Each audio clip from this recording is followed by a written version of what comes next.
Olá, pessoal, eu sou Tatiana Daniel e esse é o Café, Crime e Chocolate, ou seja, coisas que viciam. Confesse, você também é viciado nos três. E se não for ainda, prepare-se. Em 2014, o Departamento de Polícia de Juneau, no Alasca, recebeu em um único mês 2 ocorrências absurdamente parecidas. Os casos chamaram a atenção da pequena cidade pelo seu teor de mistério e pela falta de conclusão, sendo que até hoje ninguém sabe o que aconteceu, como e nem por quem ou o que. Então, prepare o café, porque hoje eu vou te contar a história das fisioterapeutas do Alasca.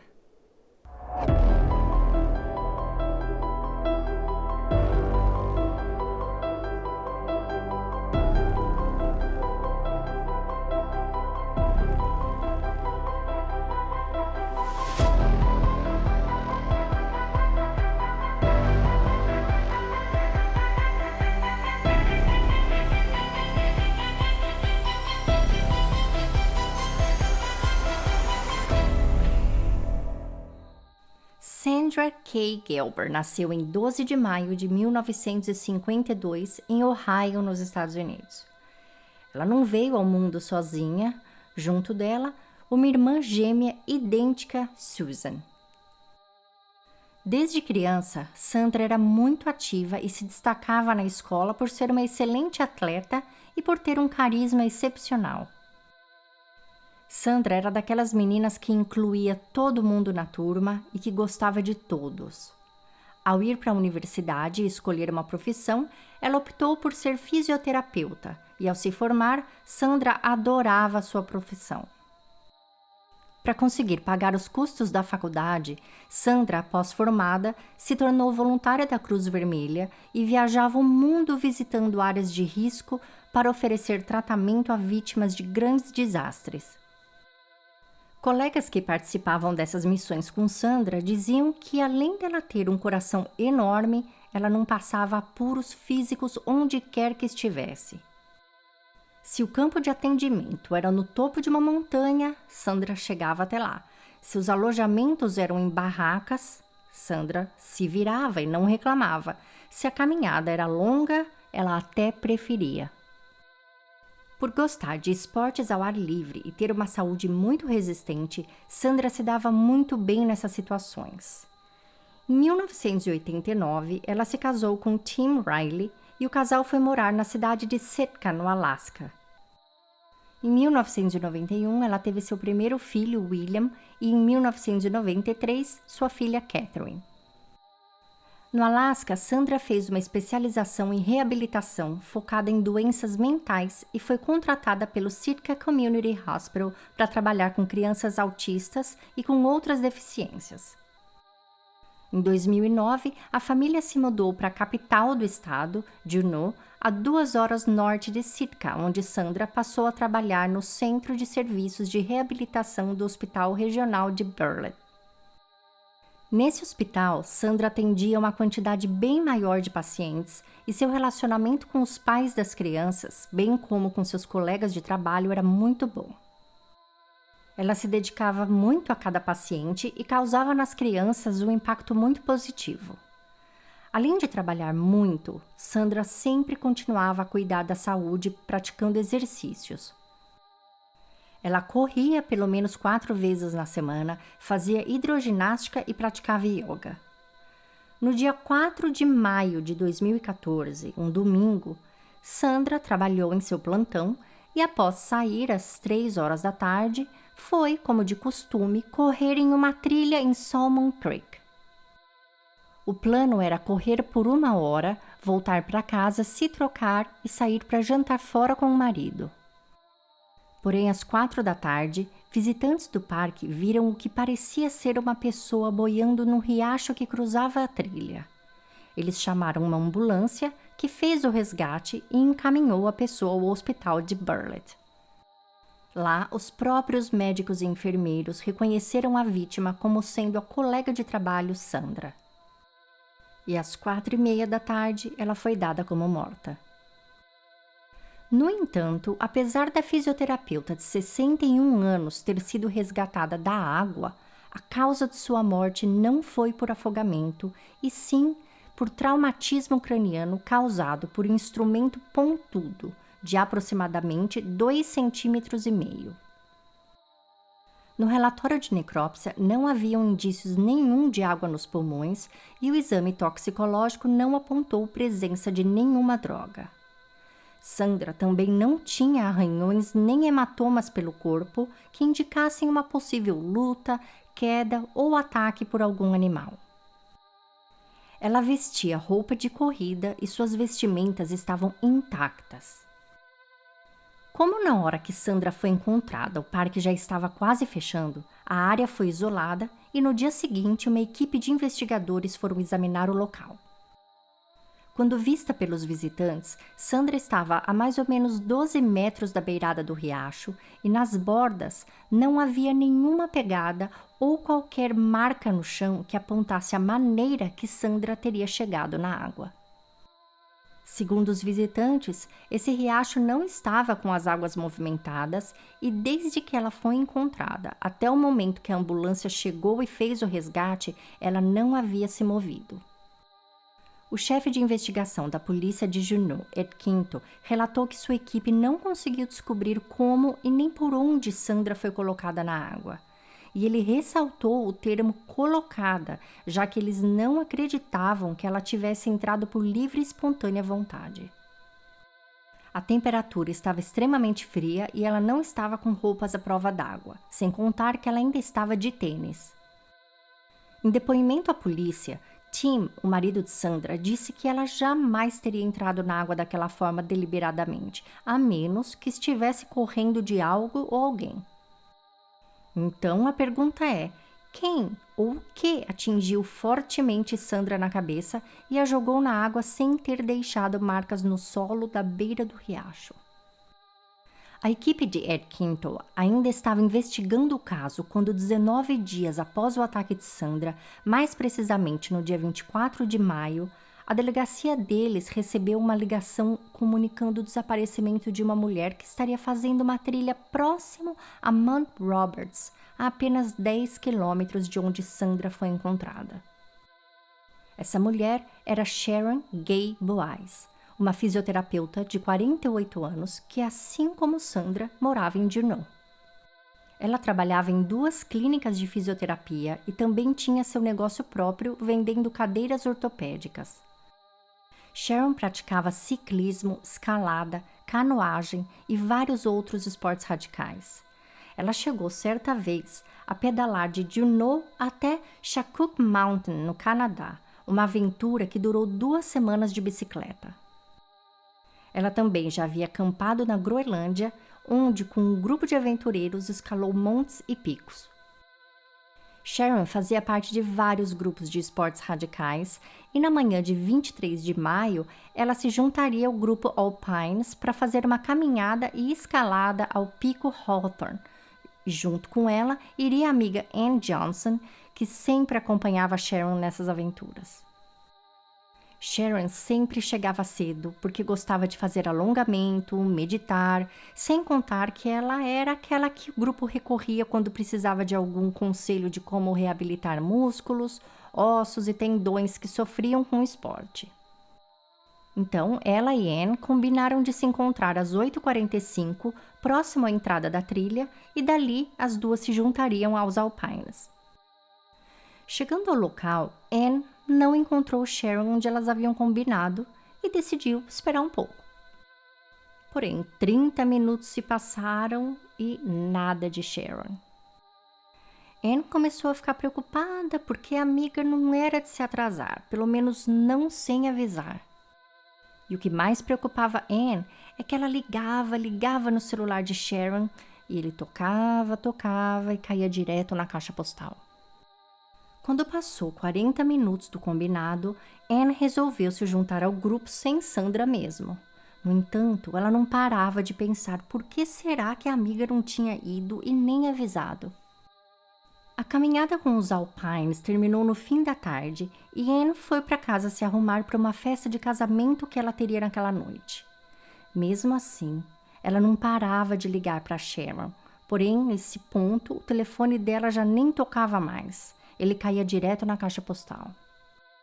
A preocupação de Anne não deixou que ela curtisse a festa direito, então ela saiu mais cedo e foi atrás da amiga. Foi então que, passando próximo à reserva onde elas teriam que ter se encontrado pela manhã, Anne viu o carro de Sharon parado sozinho em um outro lado do estacionamento, e isso a preocupou ainda mais. Por um milésimo de segundo chegou a passar na cabeça de Anne: será que Sharon achou que a escalada fosse às 9 da noite e não às 9 da manhã? Mas não, ela não pensaria isso. Ela era experiente demais nesse tipo de trilha e com esse tipo de lugar. Sabia que eventos assim de escalada aconteciam de dia, não de noite.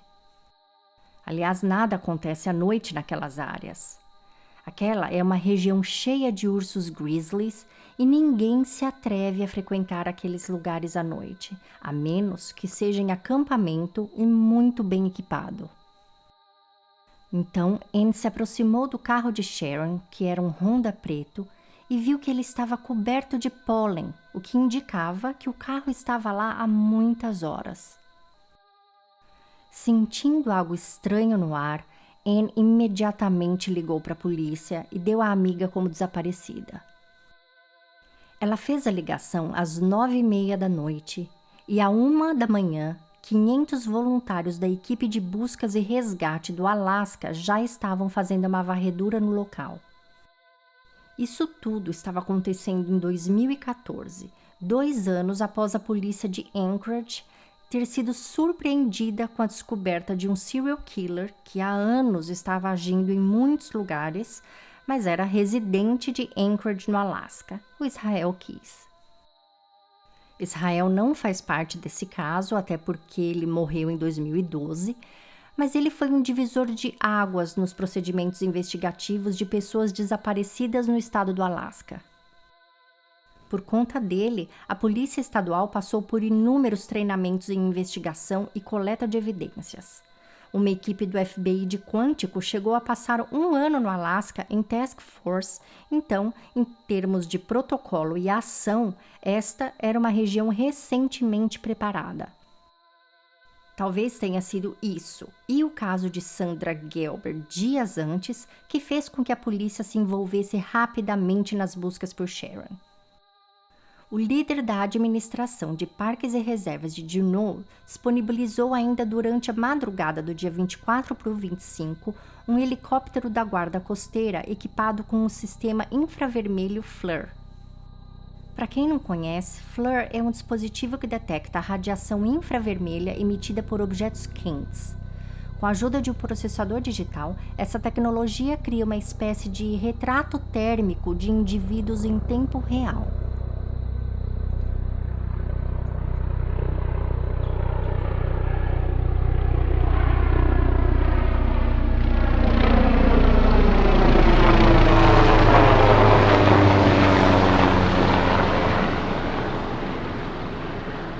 Armadas com essa tecnologia, as equipes de busca e resgate podem vasculhar com eficiência grandes áreas de terra ou água, independentemente do clima ou das condições ambientais.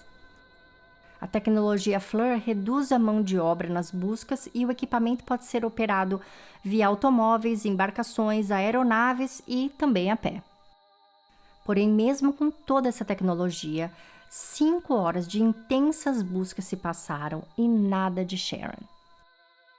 Às 10 da manhã do dia 25, a polícia, já com um mandado de busca, entrou na casa da fisioterapeuta desaparecida à procura de qualquer pista, mas não encontraram nada a não ser os 2 dispositivos de GPS para localização pessoal, como um InvisaWare, que estavam infelizmente ainda na casa, ou seja, Sharon não estava os usando. Ela também tinha 3 gatos que estavam sem água e sem comida. Tanto os vizinhos como familiares disseram que Sharon era extremamente cuidadosa com seus animais e que de jeito nenhum ela sairia por mais de 12 horas sem deixá-los com alguém. Então as buscas continuaram e a varredura se repetiu, desta vez também com o uso de cães farejadores. Mas nenhum deles respondeu positivamente à presença da fisioterapeuta. As buscas cessaram após 4 dias, mas panfletos com os dados dela ainda eram distribuídos na região e alguns familiares e amigos revezavam em um estande montado nas entradas das trilhas, instruindo frequentadores do local a manter olhos abertos para quaisquer itens perdidos, situações suspeitas ou qualquer outra pista que os levassem a Sharon. Mesmo assim, semanas se passaram, meses, anos e nenhum sinal dela. Agora, o que nunca saiu da cabeça dos que vivem naquela comunidade é como 2 mulheres com tanto em comum podem ter desaparecido ou morrido em circunstâncias tão parecidas em um período tão curto de tempo e no mesmo local. Porque pense bem, as 2 eram de meia idade, 48 e 61 anos. As 2 eram fisioterapeutas. As 2 moravam em Juneau, que é uma cidade de menos de 2.000 habitantes. As 2 eram atletas de alta performance. As 2 tinham um problema no joelho esquerdo e mesmo assim corriam distâncias e escalavam montanhas. As 2 tinham cabelo castanho e olhos azuis. As 2 faziam trabalho voluntário. As 2 tinham o primeiro nome começando com a letra S. As 2 tinham o nome composto e ambos parecidos. Uma Kay e a outra Gay, né? Sandra Kay e Sharon Gay. As 2 tinham histórias parecidas que terminaram em mistério. E antes de eu vir com algumas teorias para essas coincidências, vamos analisar cada hipótese que leva o caso de cada uma delas a ser considerado um mistério. Primeiro, Sandra. A hipótese 1 seria ela ter entrado na água por livre e espontânea vontade e ter batido com a cabeça em alguma pedra e desmaiado. O que parece impossível, pois ela estava de tênis e o tênis não era prova d'água. O riacho que ela foi encontrada não tinham pedras grandes. Se ela tivesse batido com a cabeça na água e desmaiado, ela se afogaria, ou seja, teria água em seus pulmões. E ela provavelmente deixaria seu celular e as chaves do carro em algum lugar fora da água, mas não, eles estavam no bolso dela. Hipótese 2, ataque por algum animal. O que parece difícil. O único animal naquela área que poderia ter causado um traumatismo craniano seria um urso grizzly. O Alasca é habitat desses ursos e eles podem estar em qualquer área, principalmente em parques nacionais e reservas, exatamente onde as pessoas fazem trilhas. No entanto, é difícil um urso atacar uma pessoa sem motivo. Pode ser, sim, que ao estar correndo, Sandra tenha assustado um urso que passava pelo mesmo local que ela, mas para que ele causasse um traumatismo craniano através de uma patada, sem dúvidas ela teria sofrido maiores danos. As garras de um grizzly podem medir entre 15 a 30 centímetros, são afiadíssimas e a força que eles possuem teria causado perfurações em Sandra e esta não tinha sequer um arranhão pelo corpo ou pelo rosto. A hipótese 3 seria alguma pessoa ter atingido Sandra na cabeça e a arremessado na água. Para que essa hipótese fizesse algum sentido, primeiro, essa pessoa teria que ter algo a ganhar com a morte da fisioterapeuta, pois este não foi um crime passional, nem com padrões de serial killer. Ela não foi sexualmente violentada e nenhum de seus pertences foram roubados. Sandra também não parecia ter inimigos e nem estar passando por nenhum conflito pessoal. Importante dizer que ela também não tinha seguro de vida, o que a gente vê em muitos casos. No mais, essa pessoa teria que tê-la jogado na água sem deixar pegadas na beirada do riacho, a menos que a investigação não tenha conseguido captar. Sendo a terceira hipótese a de maior possibilidade dentre as três, ainda fica a dúvida quanto ao motivo. Agora vamos fazer o mesmo com Sharon. Hipótese 1. Ela teria ido dar uma volta pelas redondezas antes de se encontrar com a amiga e ter sofrido algum tipo de acidente, seja com um animal ou alguma queda. O que parece impossível, sendo que nenhum dos cães farejadores conseguiu captar a presença dela, seja na entrada da trilha ou no próprio estacionamento ou em qualquer outro lugar da região ali onde eles andaram. Os cães acusaram a presença dela próximo à porta do carro e pronto, mais nada. Se ela tivesse sido atacada por algum animal bem ali, teriam vestígios de sangue na trilha e, se viva ou não ela estivesse pela trilha, as buscas teriam a encontrado. Hipótese 2. Sharon teria sido sequestrada por alguém em algum outro lugar que não no Mount Roberts e essa pessoa ter levado o carro dela até o estacionamento do parque. Nessa hipótese, o carro dela passou por perícia e somente as impressões digitais dela estavam nas maçanetas, no volante e nas portas. Tudo bem, sequestradores podem usar luvas. Sharon não era casada e não tinha namorado.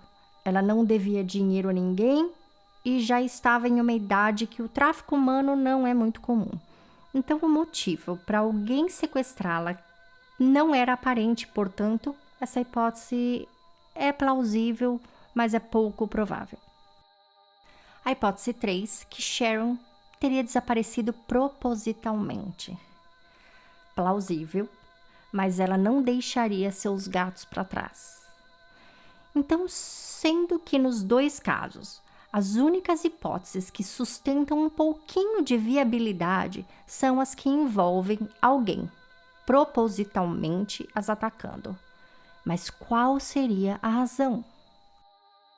O que possivelmente as duas fisioterapeutas que não se conheciam, mas tinham tanto em comum, poderiam ter feito para serem alvo de alguém? Ambas as investigações se encontram ativas, porém sem movimentação desde 2014. Com dados em sigilo, fica difícil obter mais detalhes sobre a vida pessoal das duas. Nenhuma das famílias parecem estar movendo nenhum processo para reabrir os casos, o que também parece um mistério. Em 2019, um policial aposentado que trabalha em uma ONG que auxilia nas buscas por desaparecidos, Dave Willis, se interessou por esse caso e começou a tentar coletar informações. Ele não conseguiu muito das famílias, nem da polícia, mas em sua pesquisa, ele descobriu que 15 dias após o desaparecimento de Sharon, um outro fisioterapeuta, dessa vez do sexo masculino, Michael Kenney, de 54 anos, desapareceu enquanto fazia sua corrida diária em uma reserva estadual na Pensilvânia. Michael era literalmente a versão masculina de Sandra e Sharon. Ele era formado em fisioterapia, adorado pelos seus pacientes, era casado, tinha 2 filhos, era voluntário na igreja e na escola local, onde era técnico do time de beisebol das crianças. Michael era também um excelente atleta. Aos 54 anos, ele corria 5 milhas por dia, fazia levantamento de peso e treinava artes marciais. Quando Michael saiu para correr no dia 18 de junho, na trilha que ele sempre ia e conhecia muito bem, sua esposa já sabia mais ou menos quanto tempo ele demoraria para voltar. Quando ele não voltou, ela ficou preocupada e começou a ligar em seu celular, que tocava e não atendia. Ao se passarem 3 horas do horário que Michael costumava voltar, ela resolveu ligar para a polícia para saber se por acaso havia ocorrido algum acidente de trânsito na área ou algo assim. A polícia anotou os dados de Michael e a placa de seu carro, bem como o local que ele teria ido correr, e dentro de poucos minutos ligou de volta para sua esposa. O carro de Michael, que era um Toyota preto, estava parado no estacionamento da trilha, com a porta destrancada e a chave no contato, mas nada de Michael.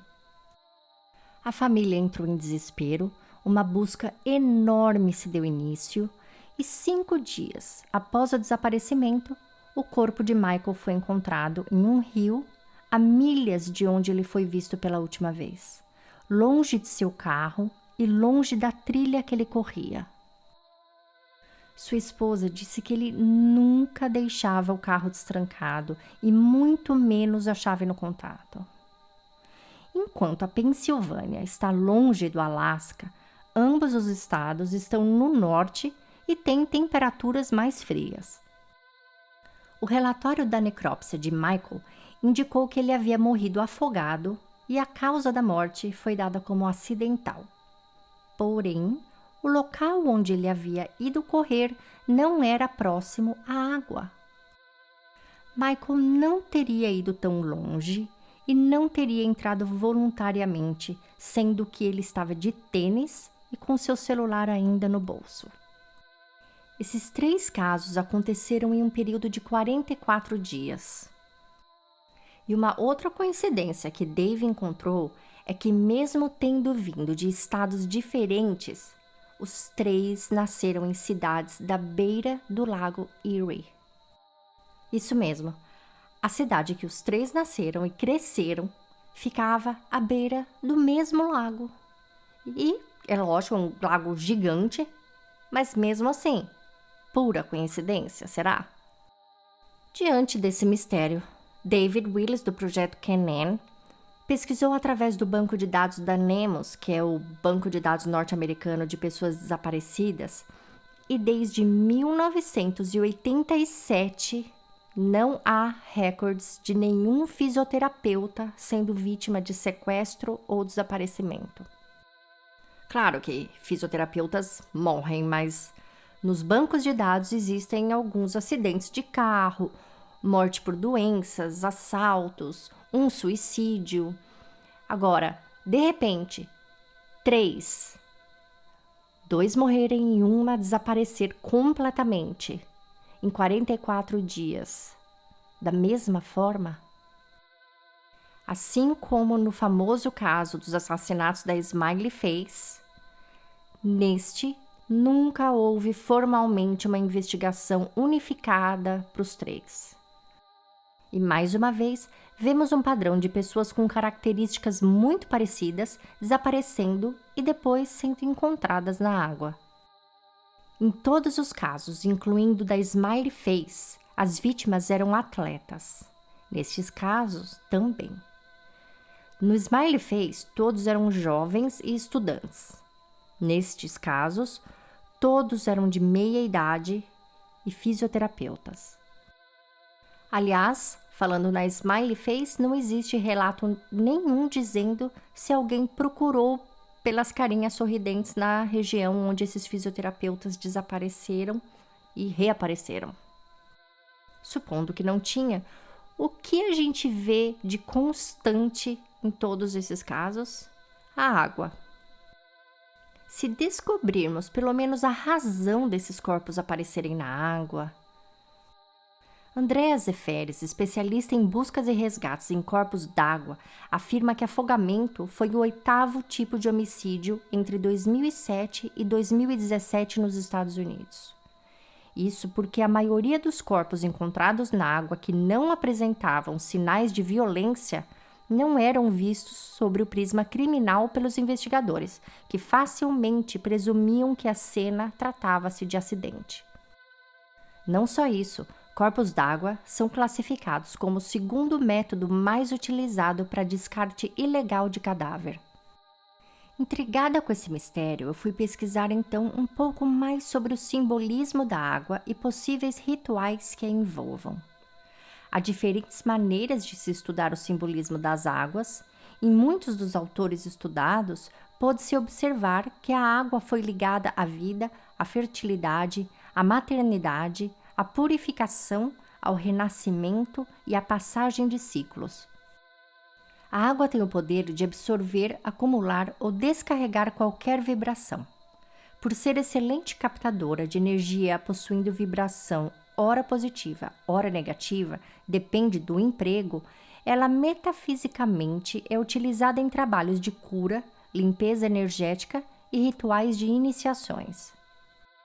Algumas seitas veem a água como um meio de conexão com o sagrado, um dos elementos condutores da troca vertical entre os homens e os seres divinos.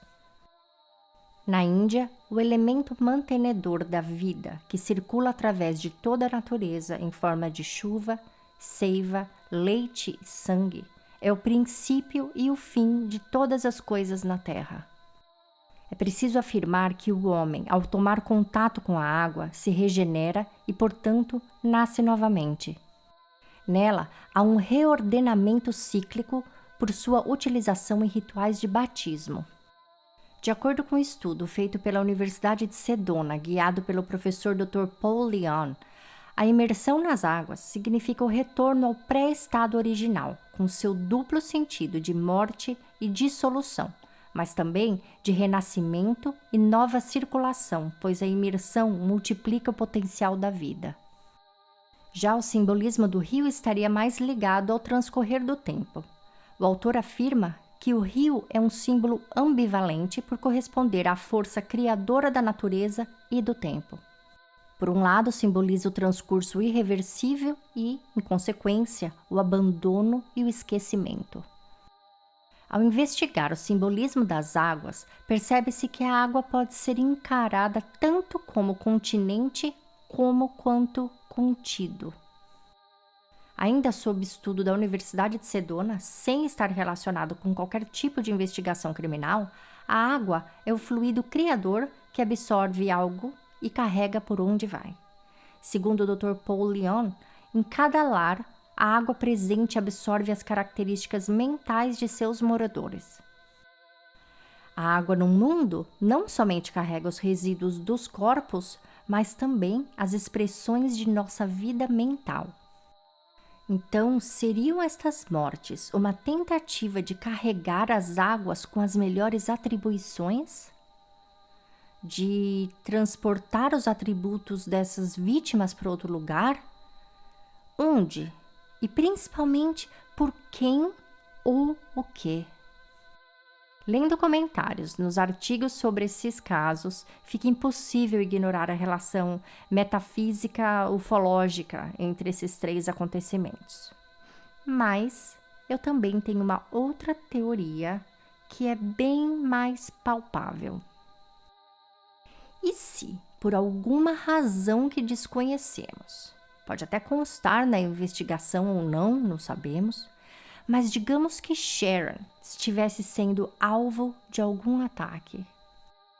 Sei lá, queima de arquivo, não sei. Considerando que não sabemos muito da vida pessoal dela, tudo é possível.